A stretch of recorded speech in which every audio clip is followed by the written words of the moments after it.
bro, get out of my room. Get out of my room. What the fuck are you? Imagine you're streaming slots live, betting hundreds per spin, when suddenly cops show up at your door, all on camera. That's just another Tuesday for BossmanJack, arguably the most disturbing figure in gambling streaming today. Slot streamers have become some of the most divisive personalities on platforms like Kick and Twitch. They promise the dream, massive wins, financial freedom, the thrill of hitting it big. But behind the flashy graphics and million-dollar jackpots lies a world of fake balances, gambling addiction, scams, and shattered lives. Today, we're breaking down the most hated slot streamers and the controversies that turn them into internet pariahs. From prison sentences to fake deaths, from demo mode scandals to friendship-destroying debts, this is the dark side of casino streaming. Want to dig deeper? Head to SLOTSTREAMERS.BIO for exclusive bios, massive wins, and all the drama.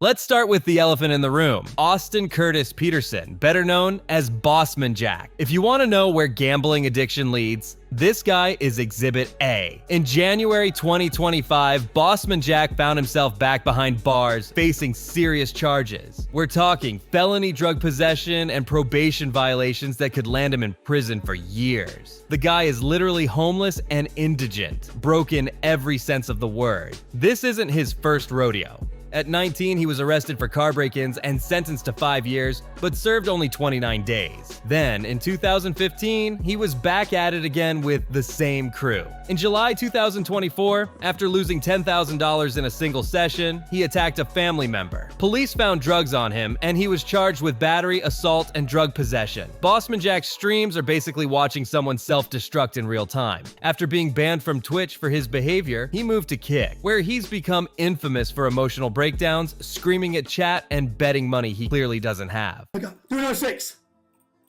Oh my god! Oh my god! Oh my fucking god, where's my phone at? Where's my fucking phone at? I have like 40K right now. I have like 40K total. Oh my fucking god. No! No! No! Bro! Oh my god. Oh my god. Unlike other streamers who at least pretend to have it together, Jack is the raw, unfiltered reality of gambling addiction. His viewers aren't watching him for entertainment. They're watching a train wreck. The exploitation goes both ways. He's destroying himself while his audience feeds off the chaos. It's disturbing, tragic, and exactly why gambling content is so controversial. Yeah! It's over, bro! Remember when Yassuo Abdulrahman was one of the most beloved League of Legends streamers? The guy who made Yassuo plays look like art? Yeah, those days are gone. Around 2020, something shifted. Mo moved to LA, started playing less League, and gradually leaned into gambling content, specifically slots. His fan base noticed immediately. Where was the passionate, loyal player they'd fallen in love with? I don't even think I have the energy to play League today, bro. I don't, honestly. Too many defeats in my match history, bro. Yeah, I don't know, bro. Oh, man. I don't know, bro. I just need to move, bro. I'm telling you. I'm like a week away from moving. Maybe a week and a half, bro. This shit's just not it right now. What I'm doing right now is just not it, bro. This crib, my mentality, and my setup, and me playing League all day, it's not it, bro. Here's the thing. Mo isn't the only gamer who transitioned to gambling. Plenty of game streamers like XQC or Zoms have taken casino deals. But Mo's case hits different because his entire brand was built on League. When he started posting frequent gambling videos, fans felt betrayed. His viewership tanked, his YouTube channel suffered. No! The community that supported him felt like he traded authenticity for a paycheck. To Mo's credit, he's been transparent that casinos pay him for promotional streams. He claims he doesn't include affiliate links to gambling sites, but the damage was already done. When both your YouTube channels get permanently banned and you're hemorrhaging viewers, that's a sign that something went wrong. In a 2024 clip, you can hear it in Mo's voice. Yeah, I don't want to play League, bro. This game is just fucking boring, bro. These games are so incredibly boring. There's no fun. The question is, was pivoting to gambling the right move for someone clearly struggling with burnout and mental health, or did it make things worse? The hate Mo gets isn't just about selling out. It's about watching someone who seemed genuine transform into just another casino promoter, all while their passion visibly dies on stream. Next up is Rangesh Mutama, aka Neon, the kid who has literally faked his own death multiple times. In December 2019, when Neon had around 240,000 subscribers, he uploaded a video claiming he had a brain tumor and was dying. For everyone who thinks this is a joke, bro, this stuff that's happening is not something to joke around about. You know, what's happening with me is not something that should be joking around about. You guys should not be playing around about this, bro. His brother supposedly uploaded the video. 3 days later, he was gone. 5 days after that, on New Year's Eve, surprise! He survived and recovered in just 2 days from a brain tumor and seizure. Yeah, totally believable. Then, in January 2024, he did it again, claiming he had 3.5 days to live according to doctors. You guys want an update? I'm gonna give you guys an update. I am sick as shit. I've been waking up sick every day the past 3-4 weeks, but there's just some days where I can't push through it. I have a fever.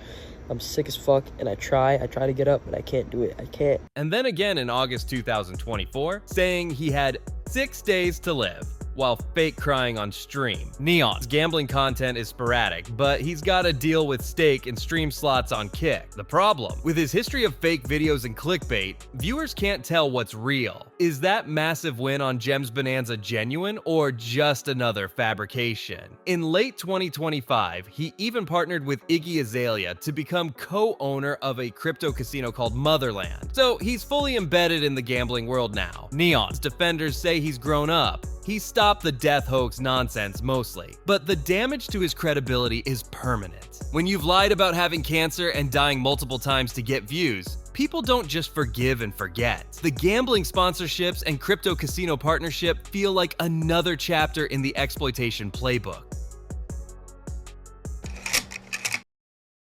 Let's talk about Abraham Muhammad, known as ItsSliker. This guy pulled off one of the most devastating scams in streaming history, and it changed Twitch forever. Starting years before 2022, Sliker would send emotional messages to fellow streamers and fans claiming his bank account was frozen or he had urgent bills to pay. He'd beg for loans, promising to pay them back in a few months, but he never did. The scope was staggering. Trainwreck gave him over $100,000, Luke AFK loaned him $27,000, a cancer patient was among his victims, and he lost over $300,000.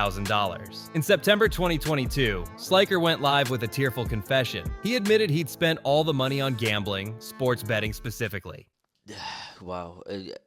Eventually, I found out you could gamble with money. He claimed he never intended to scam anyone and promised to pay everyone back. This controversy directly led to Twitch implementing a ban on most gambling streams. Ludwig and XQC raised $250,000 to repay Sliker's victims. Sliker was eventually permanently banned from Twitch, though recently unbanned in 2025, and his streaming career was essentially over. He wasn't even primarily a gambling streamer, and that's what made it so disturbing. He was a regular variety streamer whose off-camera addiction destroyed friendships and cost people their life savings. It exposed how gambling sponsorships and the normalization of betting culture can wreck lives behind the scenes. And here's the kicker. Immediately after the scandal broke, a gambling casino offered to pay off his debts if he accepted a sponsorship deal. The predatory nature of the industry couldn't be more clear.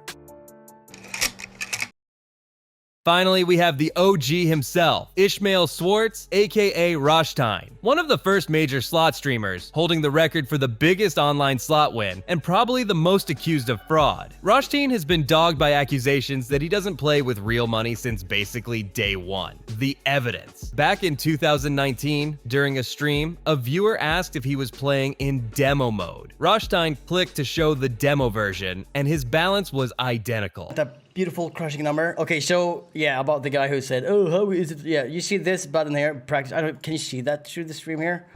So that's my balance there. The clip went viral. Then, in October 2024, Roshtein hit a $24 million win on brute force. Trainwreck hit a $20 million win just 30 minutes earlier. But when Train checked No Limit City's global leaderboard, which tracks all major wins, Roshtein's win wasn't there. Train's accusation? Roshtein plays on a promotional account with fake, non-withdrawable funds provided by Stake. In July 2025, Roshtein broke Train's record again with a $45 $5.4 million win, just days after Train said it. Fellow streamer Average Aiden called him a fraudulent leech, saying Roshtein always beats Train's records within a week using fake balances. Roshtein was banned from Twitch in August 2021 but moved to Kick. He's remained one of the most watched gambling streamers despite constant accusations. However, his streaming activity has become inconsistent, and there's speculation that he hasn't been as active since mid-2024. It's worth noting that Roshtein isn't alone. Other streamers like Classy Beef and AZ face similar accusations of playing with casino-provided funds rather than risking real money. They're all in the same boat: massive wins, massive bets, and massive skepticism from the community.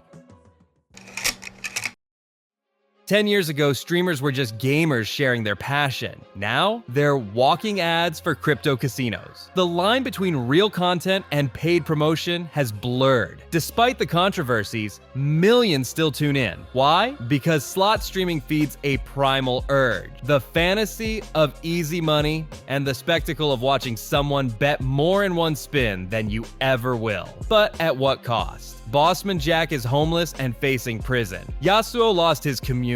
Neon destroyed his credibility. Sliker betrayed his fans. And Roshtein, he's either the luckiest man alive or the industry's greatest illusionist. The question isn't whether these streamers are entertaining, it's whether the entertainment is worth the damage to themselves, their viewers, and those chasing the same highs they see on screen.